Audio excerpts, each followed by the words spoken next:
அனைவருக்கும் வணக்கம். நான் உங்கள் சகோதரி முனைவர் திலகவதி. நாம இன்னைக்கு பார்க்கக்கூடியது ஒரு சிறுகதை. உனக்காக காத்திருந்தோம் அப்படிங்கிற கதையை தான் பார்க்க போறோம். கூண்டுக்குள் அடைக்கப்பட்டிருந்த சேவல் கூவும் சத்தம் கேட்டு அதிகாலையிலேயே விழித்து கொண்டாள் பொன்னுத்தாயி. மெழுகு சிலை வார்த்ததை போன்று அழகான தேகம், சுருண்ட கூந்தல், மீன் போன்ற கண்கள், மொத்தத்தில் ஒரு அழகு தேவதை. படிப்பு ஒன்று பெரிதாக இல்லை. 10ஆம் வகுப்பு வரைதான் படித்திருந்தாள். அப்பா செல்லமுத்துவும் அம்மா பாப்பாத்தியும் வயல் வேலைக்கு சென்று அவர்கள் கொண்டு வரக்கூடிய வருமானம்தான் அவர்களுடைய அனைத்து தேவைகளுக்குமே. பொருளாதார குறைவுதான் பொன்னுத்தாயி மேற்படிப்பு படிக்காமல் போனதற்கு காரணம். வீட்டில் இருந்து கொண்டு அக்கம்பக்கத்து வீட்டு சிறு பிள்ளைகளுக்கு பாடம் சொல்லிக் கொடுப்பதில் மாதம் மாதம் அவளுக்கு ஒரு சிறு தொகை கிடைத்தது. அதை சேமித்து வைக்க தொடங்கினாள். வயல் வேலைக்கு நானும் வருகிறேன் என்று எத்தனையோ முறை அம்மாவிடம் கேட்டு பார்த்தோம். அம்மா சம்மதிக்கவில்லை. நாங்கள் படிக்காதவர்கள், வெயில் என்றும் மழை என்றும் பார்க்காமல் வேலை செய்கிறோம். உன்னை மகாராணி போல் பார்த்து கொள்வோம், நீ கவலைப்படாதே என்று சொல்லிவிட்டார் அப்பா. இருவருடைய வார்த்தைகளுக்கும் கட்டுப்பட்ட பொன்னுத்தாயி அதன் பின் வயல் வேலையை பற்றி பேசவே இல்லை.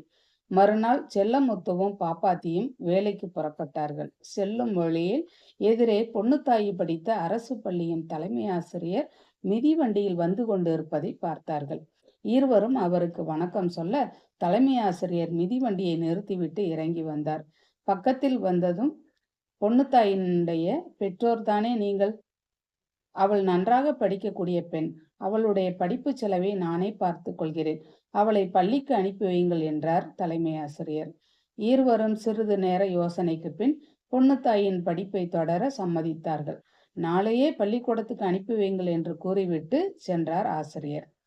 கண்ணுக்கு எட்டிய தூரத்தில் ஆசிரியர் சென்றதும் இருவரும் வயலுக்கு சென்றார்கள். முதலாளி சொன்ன வேலைகளை எல்லாம் பக்குவமாக செய்து முடித்துவிட்டு மாலை நேரத்தில் வீடு திரும்பினார்கள்.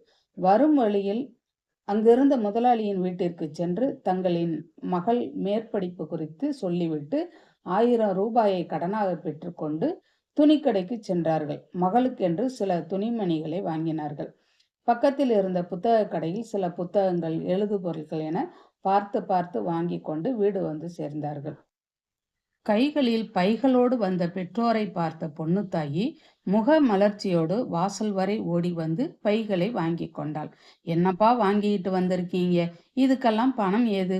நம்ம வீட்டில் என்ன விசேஷம் என்று அடுக்கடுக்காக கேள்விகளை அடுக்கிக் கொண்டே பெற்றோரை பின்தொடர்ந்து சென்றாள் பொன்னுத்தாயி. அவர்களின் வீடு கூரை வீடுதான் என்றாலும் சுத்தமாகவும் காற்றோட்டமாகவும் இருந்தது. பைகளை கூடத்தின் ஒரு ஓரத்தில் வைத்துவிட்டு குடிப்பதற்கு தண்ணீர் கொண்டு வந்து கொடுத்தாள் பொன்னுத்தாயி. அவளுடைய ஆர்வத்தை பார்த்த பாப்பாத்தி பள்ளிக்கூட தலைமை ஆசிரியை பார்த்தது. அவர் பொன்னுத்தாயி படிப்புக்கான செலவை ஏற்றுக்கொள்வதாக சொல்லி பள்ளிக்கு அனுப்பி வைக்க சொன்னது வரை நடந்த அனைத்தையும் ஒன்று விடாமல் சொல்லி முடித்தாள் பாப்பாத்தி. அம்மாவின் வார்த்தைகளை கேட்டுக்கொண்டிருந்த பொன்னுத்தாயின் முகம் 1000 விளக்குகள் பிரகாசிப்பதை போன்று இருந்தது. அடுத்த நாள் காலையில் எழுந்து அம்மாவுக்கு ஒத்தாசையாக வீட்டு வேலைகளை செய்தாள். கொல்லைப்புறத்திற்கு சென்று குளித்துவிட்டு வந்தாள். பெற்றோர் வாங்கி கொடுத்த புதிய ஆடைகளை உடுத்தி கொண்டாள். நோட்டு புத்தகங்களை எடுத்து பையில் வைத்து கொண்டாள். சாப்பாட்டு கூடையில் ஒரு டப்பாவில் சாப்பாட்டையும் ஒரு பாட்டிலில் தண்ணீரையும் அடைத்து எடுத்துக்கொண்டாள். வீட்டில் உள்ள சாமி படத்தின் முன் விழுந்து வணங்கினாள். பெற்றோரின் கால்களிலும் விழுந்து வணங்கினாள். பாப்பாத்தியும் செல்லமுத்துவும் மகளை பாசத்தோடு பார்த்தார்கள். பின்னர் பள்ளிக்கு அழைத்து சென்றார்கள். ஆசிரியரிடம் சொல்லிவிட்டு வகுப்பறையில் கொண்டு போய் விட்டார்கள். மாலையில் பள்ளி முடிந்ததும் நானே வந்து விடுகிறேன் என்று சொல்லி பெற்றோரை அனுப்பி வைத்தாள் பொன்னுத்தாயி. தனக்கு பாடம் கற்றுக் கொடுத்த பள்ளி ஆசிரியர்களையும் தோழிகளையும் பார்த்து மகிழ்ந்தாள் பொன்னுத்தாயி. அன்று வகுப்பறையில் நடத்திய பாடங்களை எல்லாம் கவனமாக கவனித்து நோட்டில் குறிப்பு எழுதி கொண்டாள். மாலையில் வகுப்பு நேரம் முடிந்ததும் அனைத்து மாணவிகளும் அவரவர் பையை தூக்கி கொண்டு வீட்டுக்கு திரும்பினார்கள். சில மாணவிகளை அவர்களுடைய பெற்றோர்கள் வந்து அழைத்து சென்றார்கள். பொன்னுத்தாயி மட்டும் தன்னந்தனியாக வீட்டை நோக்கி நடந்தாள். பள்ளியிலிருந்து வீடு திரும்பும் மகளுக்கு சூடாக காப்பி போட்டு கூடவே வடையும் சுட்டு வைத்தாள் பாப்பாத்தி. செல்லமுத்துவும் பாப்பாத்தியும் மகளின் வருகையை எதிர்பார்த்து காத்திருந்தார்கள். வெகு நேரம் ஆகியும் பொன்னுத்தாயை காணவில்லை.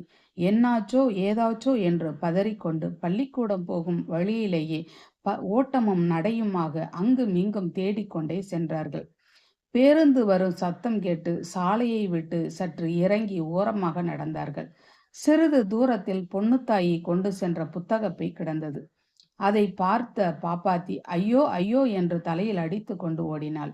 அருகே சென்று பையை கையில் எடுத்துக்கொண்டு மகளை தேடினாள்.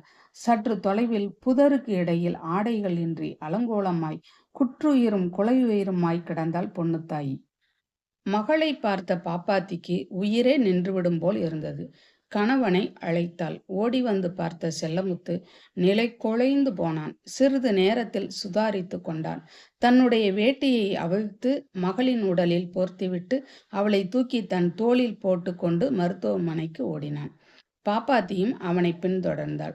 சிறிது நேர மருத்துவ சிகிச்சைக்கு பின் சிகிச்சை பலனின்றி பொன்னுத்தாயி இறந்து விட்டாள். இந்த தகவலை சொல்ல வந்த மருத்துவர் பொன்னுத்தாயி யாரோ 2 நபர்களால் காம இச்சைக்கு ஆட்படுத்தப்பட்டிருப்பதாக கூறினார்.